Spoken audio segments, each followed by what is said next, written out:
Nah, dalam perkembangannya eh, masuk kepada tahap ketiga. Ini dianggap sebagai abad 500 ya sebelum Masehi. Pitagoras membagi meditasi dengan rumus A kuadrat sama dengan B kuadrat ditambah C kuadrat. Kemudian pertemuan metafisika dari bagi metafisika dengan adanya berbagai macam rumus. Di sini menunjukkan perkembangan juga, yang artinya di zaman berikutnya Sokrates, Plato, Aristoteles ya, kemudian menemukan segala sesuatu yang dalam rumus fisika tersebut ini nggak memiliki bentuk gitu, nggak memiliki bentuk. Tentu bagaimana pemahamannya kalau sesuatu yang tidak ada bentuknya tapi ingin diketahui. Nah, seperti ini jadi perkembangan di zaman pada saat itu juga.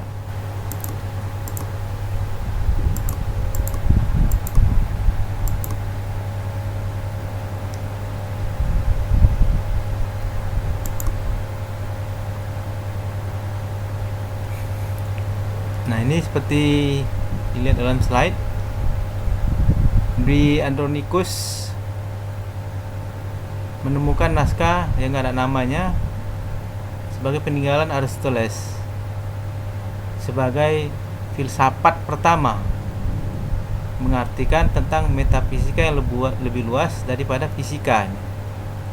Dengan istilah muncul ta metafisika atau pusika yang dikenal dalam perkembangan bahasa Yunani menjadi metafisika. Jadi dianggaplah bapak metafisika itu Aristoteles, kemudian istilah pencetusnya itu Andronicus, kemudian dalam perkembangannya ini paling sangat spektakuler ya dan inovatif, bapak pendiri yayasan kita gitu, yang mulia Bapak Profesor Ayanda Guru Haji Qadirun Yahya ini bahkan mengembangkan metafisika itu eksak. Jadi lebih mudah memahami bagaimana adanya metafisika itu dalam pemahaman fisika gitu, ataupun matematika yang secara eksak seperti itu.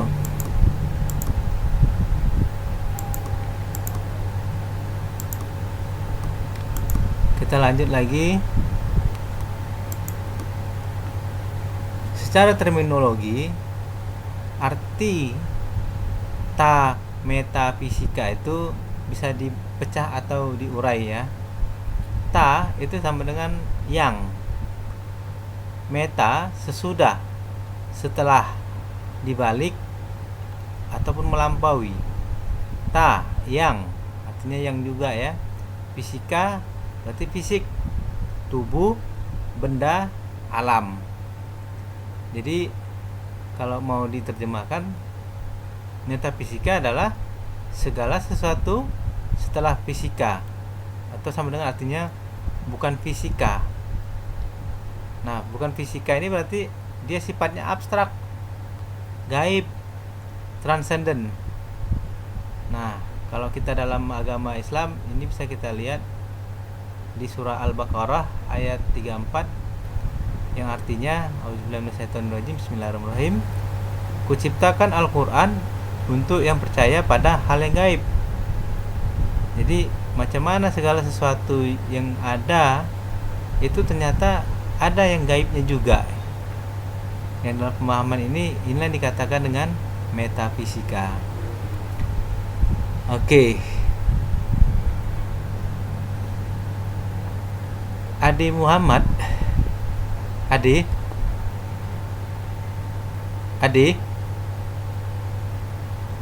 silakan. Iya, Pak. Oke. Kalau menurut Ade, sesuatu yang dibalik fisika itu apa aja tuh? Atau kita berangkat dari yang fisik lah. Yang menurut Ade itu fisika itu apa aja gitu?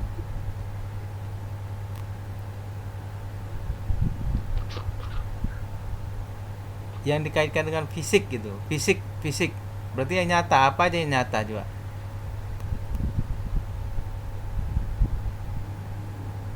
Ade,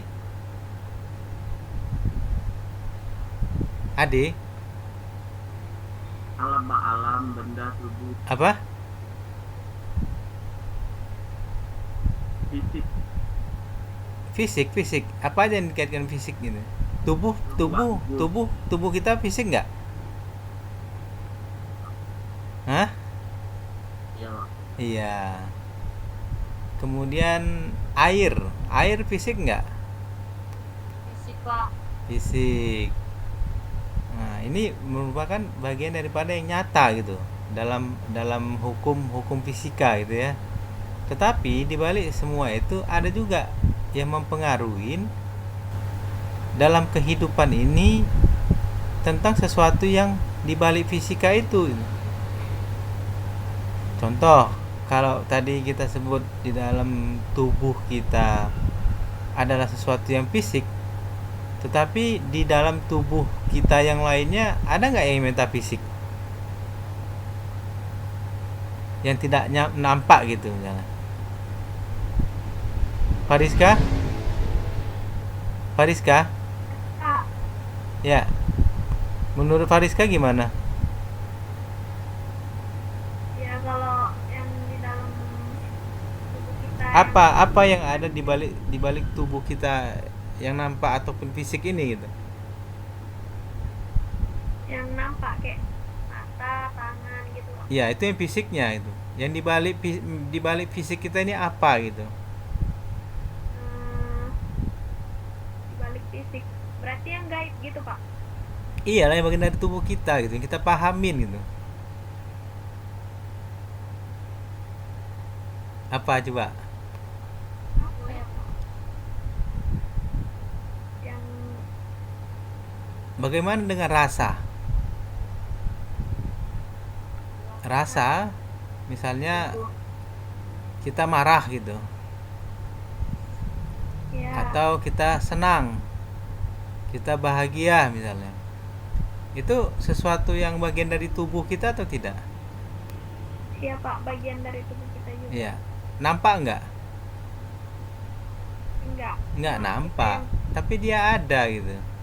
Nah, di situ kita sendiri merasa. iya, di situ apa yang berperan di dalam tubuh kita? Bagian tubuh kita yang mana gitu? Inilah yang dianggap sebagai adanya jiwa, bisa juga dianggap sebagai batin, bisa juga dianggap apa namanya tuh eh, rohani. Nah, semua ini terkait dengan adanya metafisika. Nah, jadi inilah yang mulai dikenal tentang adanya sesuatu yang dibalik fisik, ternyata ada pemahaman lainnya yang dianggap sebagai metafisika. Seperti itu. Ya, sampai di sini ada yang ingin ditanyakan? Ada? Nggak ada. Oke. Nah, kita mulai masuk kepada pendapat ahli ya. Kalau pendapat ahli ini sangat banyak gitu, berbagai macam. Tapi kita persingkat aja. Kalau pendapat yang pertama, Van Persen, metafisika itu bagian dari filsafat yang memusatkan perhatian kepada pertanyaan mengenai akar terdalam yang mendasari segala yang ada. Jadi memang melampaui filsafat sebenarnya. Anton Becker, metafisika itu menyelidiki dan menggelar gambaran umum tentang struktur realitas yang berlaku mutlak untuk umum. Nah, ini udah dua ahli memberi pendapat tentang apa itu metafisika ya. Jadi memang segala sesuatu bisa jadi tidak terpecahkan gitu ya, sehingga memunculkan filsafat. Dan di balik filsafat pun ada pemikiran lain gitu, sehingga ini menjadi kajian